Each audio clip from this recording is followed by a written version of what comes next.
All right, everyone, welcome back. Today, we're diving into the powerful conclusion of The Pot Maker. We're going to follow Sentila on her really emotional journey, where she finally figures out not just how to make pots, but also a little more about herself, her mother, and her family's incredible legacy. So, if you remember from part one, we left Sentila feeling pretty down and hopeless. She was great at every other part of the process, but when it came to actually shaping the clay, her hands just wouldn't listen. And to make it worse, her mother just watched silently, which only made Sentila feel more and more frustrated. And this really gets to the heart of Sentila's problem, doesn't it? It's a huge question. How are you supposed to learn something important when your teacher, the one person who's supposed to help you, doesn't seem to be teaching at all?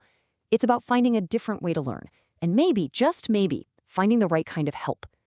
To really get how she transforms, we're going to follow her journey through these 6 key stages. We'll start with her frustration, then see how she finds a secret teacher, makes her first imperfect pot, learns what it really means to watch, and finally, through a great loss, becomes a master herself. Okay, so let's quickly go back to that main problem. Sentila is talented, she's eager, but that last step of shaping the pot just keeps tripping her up. Now, it's important to note that her mother, Arla, isn't being cruel by not helping. It's a very traditional way of teaching, where you're expected to learn just by watching. But for Sentila, that silence is just making her feel worse. So, what happens next is a total game changer. A change of scenery actually leads to this amazing breakthrough. Sentila's journey to becoming a pot maker doesn't happen at home with her mother. It happens in a totally new place with a brand new person. You see, because of local custom, Sentila is sent to live in a girls' dormitory for a while. And it's there that she meets a kind widow named Onula. Onula is more than just a supervisor.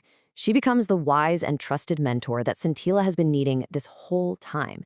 She sees her struggle, and she decides to help.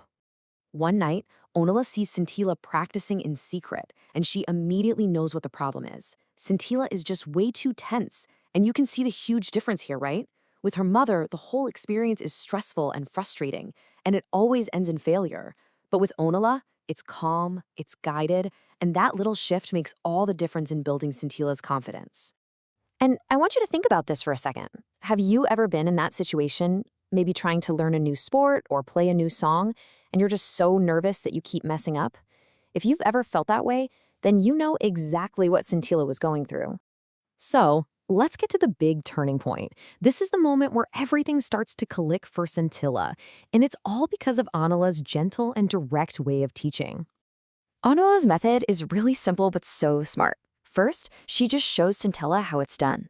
Then, she calmly tells her to try again, with no pressure. And just like that, with this new sense of confidence, Sentila does it.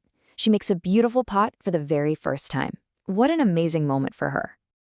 But right when she's celebrating, Onula says this. Now, she's not trying to be mean. This is a really important lesson. Onula is teaching her that success isn't the finish line, it's just the beginning. There's always more to learn. So she tells Sentila to go back and watch her mother again, but this time to watch with a purpose. So Sentila goes home with Onula's advice and this little bit of success under her belt, and she sees things completely differently now. She finally knows what to look for when she watches her mother work. All that frustration is gone, and instead, she's just focused and curious. And suddenly, it all starts to make sense.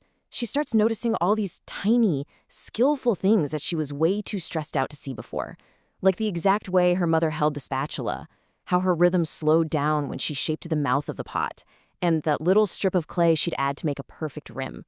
And then comes the real test. One day, her mother says she has a headache and leaves Sentila to do all the work by herself. This isn't just practice anymore. This is the real deal. Everything she's learned is about to be put on the line. Okay, so this next section is the emotional heart of the story.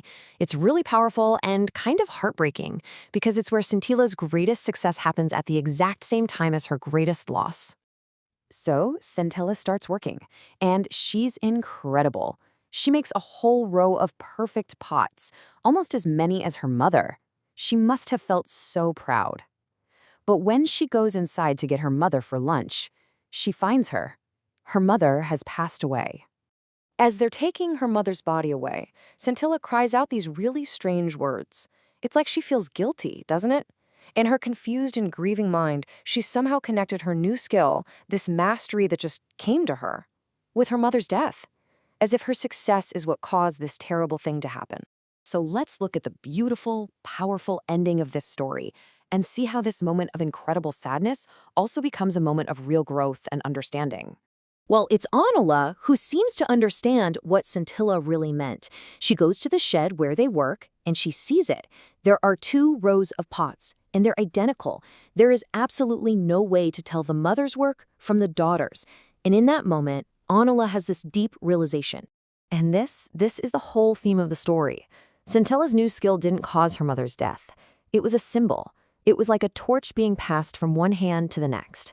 In the very moment the world lost a master pot maker, a new one was ready to step up and take her place. The legacy was safe. So this story leaves us with some really powerful lessons, you know? It shows us that you can learn so much just by watching carefully, that a good mentor can change everything, and that you have to be patient and persistent. But I think the most beautiful idea is about how traditions are passed from one generation to the next. That cycle of life, death, and carrying on. And that kind of leaves us with a final thought to think about for ourselves. Sentila inherited the skill of pot making and carried on her family's tradition. What about you? What skill or what tradition from your family would you want to pass on? Thank you for watching. If you found this explanation helpful, please like, share, and subscribe to my YouTube channel, The Ace Archive, for more such educational videos. See you in the next lesson.